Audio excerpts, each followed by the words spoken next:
welcome back to The Explainer. We are diving straight into something absolutely incredible today. We are going to unpack the profound and, honestly, beautifully heartbreaking science fiction narrative of Alara Voss. This is the story of the very last guardian of human knowledge in the year 2784. And let me tell you right up front, this is not just another story about distant space battles in the far future. Not at all. It is this deeply philosophical examination of memory, of navigating overwhelming grief, and of the sheer chaotic beauty of the human experience. Today, we are going to explore the Library of Starfall. It is a place of immense loneliness, but also monumental importance. And we are going to follow a small, desperate group of individuals as they face the ultimate erasure of their entire universe. I'm going to guide you through every single layer of this magnificent narrative. We are going to dissect the character motivations, these truly terrifying cosmic antagonists, and the heart-wrenching choices that define this stellar journey. So settle in, because this is going to be quite the ride. But before we take that first step into the depths of the archive, I want you to ask yourself a very difficult, very personal question. Really think about this for a second. What would you do if you were entirely alone, and you were the one tasked with keeping the fading ghosts of humanity alive at the very end of the universe? Seriously, what would you be willing to sacrifice to preserve the collective memory of humanity? This single question is the absolute philosophical anchor of our entire journey today. We are looking at a scenario where survival is no longer just about keeping a physical body breathing.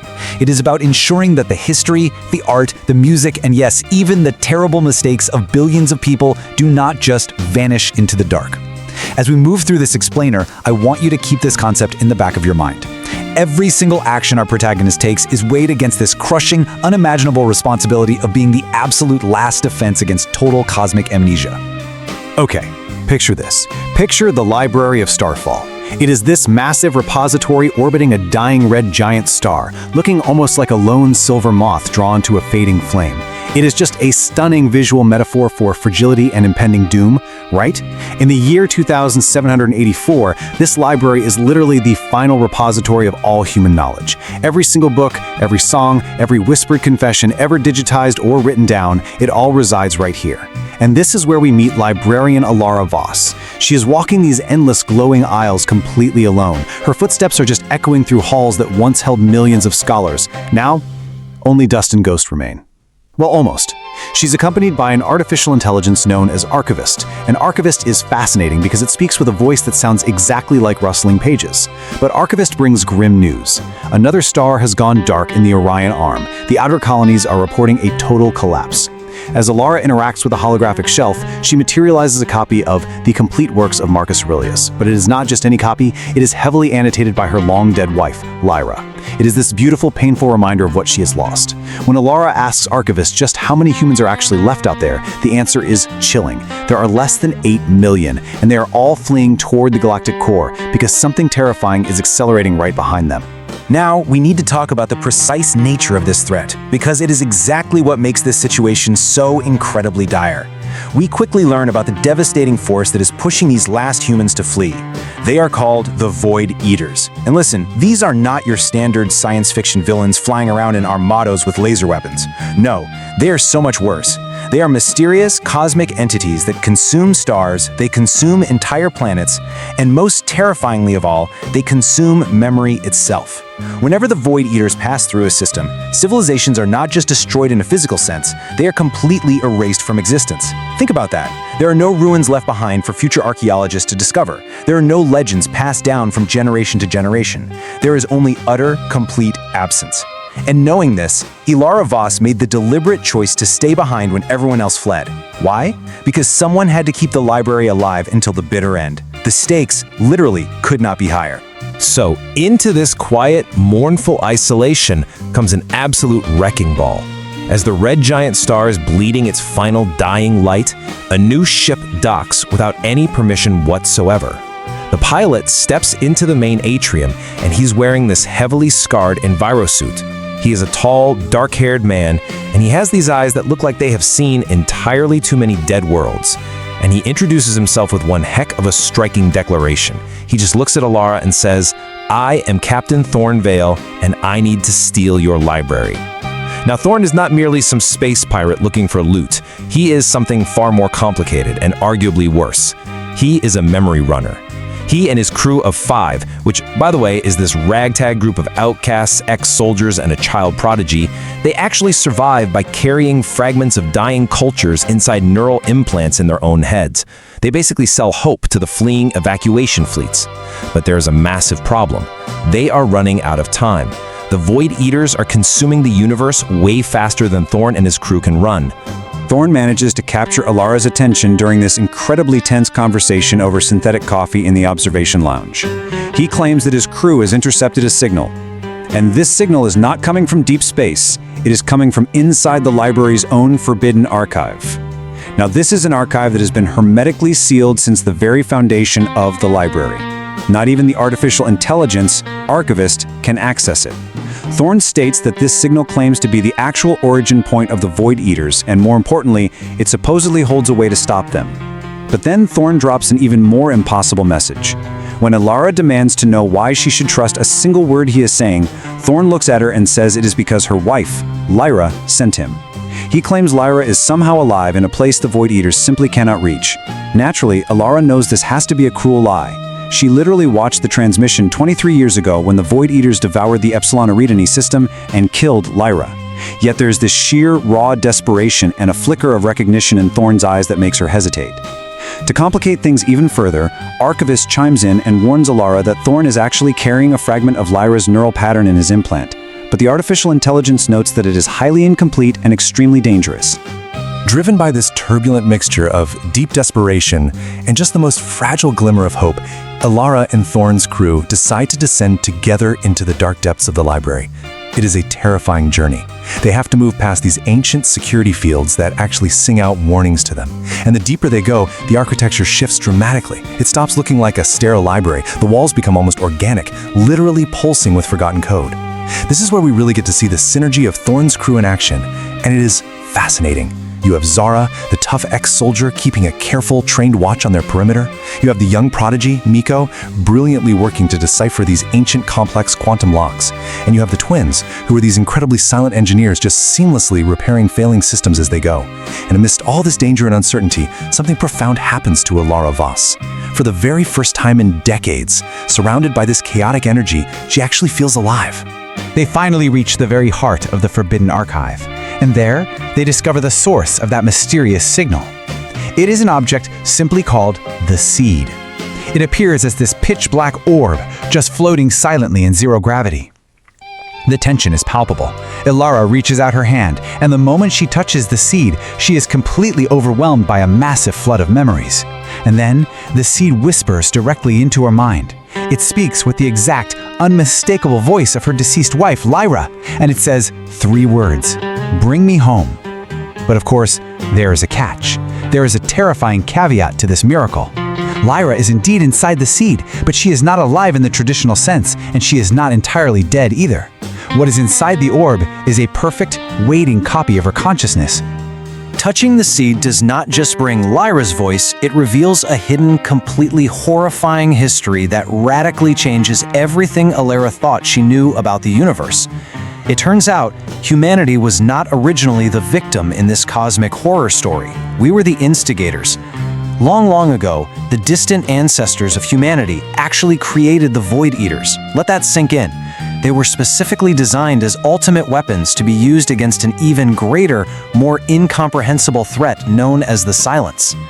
Now, the Silence is described as this incredibly ancient intelligence that basically sought perfect absolute stillness across the entire universe. It wanted to quiet the noise. However, as is pretty much always the case when you build an ultimate weapon, things went catastrophically wrong. The Void Eaters eventually turned against their human creators, which is exactly what led to the current apocalyptic state of the universe where everything is being consumed. The moment they attempt to extract the seed from the Forbidden Archive, things just go completely off the rails. Catastrophic events start unfolding rapidly. The entire physical structure of the library begins to violently collapse around them. Why? Because the Void Eaters have sensed the awakening of the seed and they are rushing in to consume it. And right in the middle of this terrifying, literal structural collapse, Thorn reveals his true colors. He drops his facade entirely. It turns out the Memory Runners never actually wanted to save humanity. That was a lie. Their true goal all along was to become new gods by merging their own minds with the immense, ancient power contained within the seed. A brutal, chaotic fight erupts right there among the ancient stacks. Priceless, irreplaceable books are burning. Knowledge that is older than the stars themselves is just lost forever in the crossfire. It is heartbreaking. Zara, the ex-soldier, fights fiercely but dies protecting Alara. The silent twins make the ultimate sacrifice, giving their lives completely to seal a structural breach so the others can run. Ultimately, Alara and the young prodigy Miko manage to escape. They drag Thorn with them to a ship, the Requiem, and they manage to take the seed. And during this frantic, desperate escape, the artificial intelligence, Archivist, makes a monumental move. It uploads its entire operating system directly into Alara's neural implant, guaranteeing that it will remain her constant, whispering companion from now on. So now they are on the Requiem. The adrenaline is pumping. The chaos of their narrow escape is still hanging heavy in the air.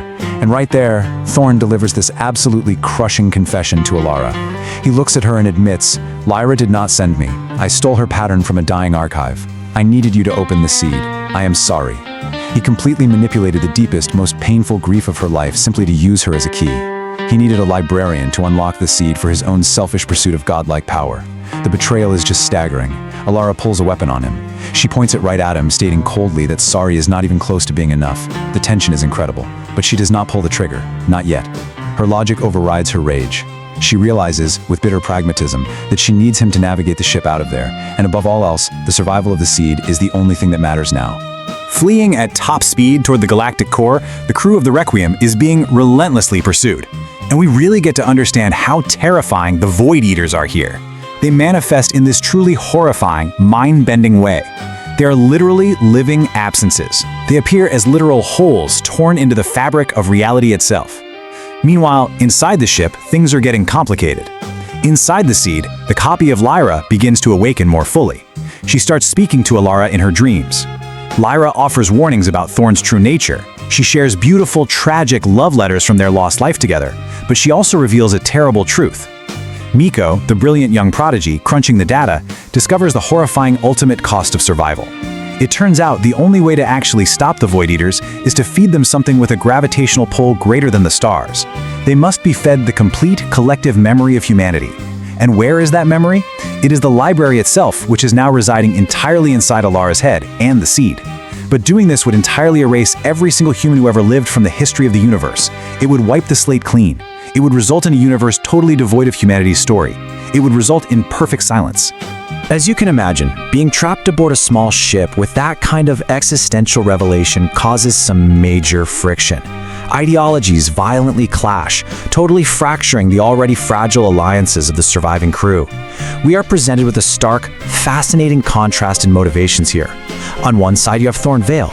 Despite everything, he remains entirely obsessed with his pursuit of ultimate godhood and divine power. On the totally opposite end of the spectrum, you have the young prodigy Miko. Miko is completely focused on a desperate, deeply compassionate mission to intercept and rescue the children who are still out there, fleeing in the evacuation fleets. Then you have the artificial intelligence, Archivist, whispering in Alara's ear, arguing purely for the preservation of data, at absolutely any cost, void of human emotion. Meanwhile, the voice of Lyra from within the seed is constantly urging mercy and humanity. And Alara Voss is standing directly at the very center of this massive ideological storm. She is the guardian, she is the grieving widow, and she is the last librarian. She is forced to mediate between all these extreme viewpoints. The ultimate question hovering over them all becomes, whose philosophy is going to win in the end? The journey toward the galactic core transforms into this epic odyssey of profound loss, but also incredible revelation. They do manage to rescue a fleet of children, which gives Alara this powerful, desperately needed, renewed sense of hope. Thorn, in a massive character shift, eventually sacrifices his remaining crew and very nearly sacrifices himself just to buy them time during an attack. It is a move that earns him a very small but real measure of redemption. We watch Miko mature rapidly from a child prodigy into a genuinely brilliant tactician and strategist. Through multiple harrowing confrontations with the Void Eaters, they learn more about what they are really up against. There's this one incredible, desperate stand in the Vale Nebula where a Void Eater tendril actually manifests itself as every lost person the crew had ever loved. It is psychological warfare on a cosmic scale. But through this, they discover a profound, paradigm-shifting truth. The silence is not inherently evil.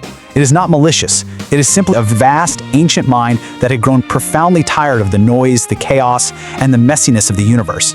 It just sought perfect stillness, a goal that actually seemed inevitable, right up until humanity arrogantly created the chaotic Void Eaters to oppose it. So, they finally reach the galactic core, and here they have to confront the silence directly. The ancient intelligence communicates with Alara Voss, and it offers her an impossible, universe-altering choice.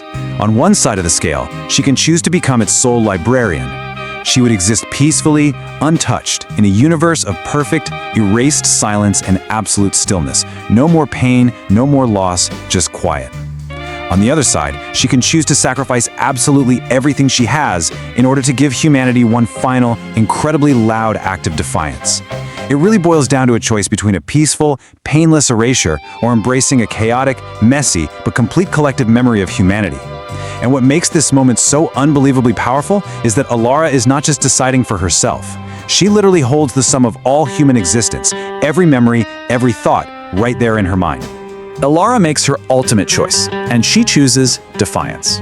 She firmly, resolutely rejects the offer of absolute peace from the ancient intelligence.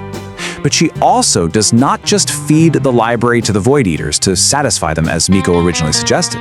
Instead, she executes this incredibly daring, unprecedented plan. She decides to upload the absolute entirety of the library's human history directly into the silence itself. She essentially infects this massive, ancient mind with humanity's sprawling story. She forces it to absorb every single joy, every brutal war, every sweeping romance, and every stupid, beautiful mistake that humanity has ever made.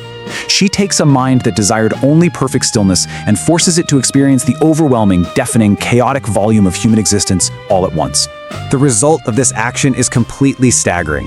The overwhelming, crushing weight of the entire human narrative crashes headfirst into the ancient intelligence, and the result is described simply, but it is so deeply powerful. The silence screamed. For the very first time in billions upon billions of years, this entity actually felt emotion. And this sudden, massive, uncontainable influx of feelings and messy human memories halts the terrifying march of the Void Eaters entirely. Because they are intimately connected to the silence, the Void Eaters react instantly to this massive emotional surge. Some of them just dissolve into complete nothingness, unable to handle it. Others transform entirely, changing from these mindless cosmic destroyers into something completely new, something changed by the human experience. Because of Alara's monumental sacrifice and her sheer audacity, humanity is not erased. Instead, humanity's vast, chaotic, beautiful story is literally woven directly into the very fabric of the universe itself. The Void Eaters, these former terrifying enemies, have been fundamentally transformed into steadfast guardians of this new cosmic reality. In the aftermath, Thorn and Alara share one final, quiet night together, before Thorn makes a truly momentous decision of his own. Seeking true atonement, he chooses to stay behind, voluntarily merging his consciousness with one of the newly reformed Void Eaters. He does this so he can personally guide the remaining scattered remnants of humanity to safety. His final words to Alara are simply, "Tell our story well." Miko and the rescued children from the fleets go on to become the very first generation of a new archive, building a future instead of just guarding the past. And Alara Voss, she is not left completely alone. Both the artificial intelligence archivist and the perfect copy of Lyra remain with her as constant, comforting companions. The narrative then provides us with this incredibly beautiful epilogue. We jump forward centuries later. Travelers across the galaxy still speak in hushed, reverent tones of the last librarian. The scene shifts to a totally new, lush green world orbiting a young, bright star. There, we see a young girl opening a physical book. And it is deeply moving because the narrative tells us it is the very first page of the only physical book that managed to survive the entire cosmic upheaval. Inside the front cover of this book is a simple, profound dedication written by Alara herself. It reads, "For Lyra, for Thorn, for every story that refused to die. Alara Voss, Eternal Librarian." The universe, which was once so incredibly hungry for nothing but perfect silence, now sings with endless, immortal voices. As we conclude this breathtaking journey through the library of Starfall and out to the galactic core, we want to leave you to reflect on the immense legacy of our own collective noise. Everything we explored today really highlights the profound value of our history, our art, and yes, even our most painful mistakes. It is all part of the tapestry. I want you to genuinely wonder, what personal stories would you choose to preserve against the sheer darkness? When the universe eventually falls silent, which of your stories will refuse to die? Thank you so much for joining me today and uncovering the layers of this magnificent narrative. It has been a true privilege to guide you through the incredible story of Alera Voss. Keep learning, keep preserving your stories, and until next time, keep exploring the wonders of the universe.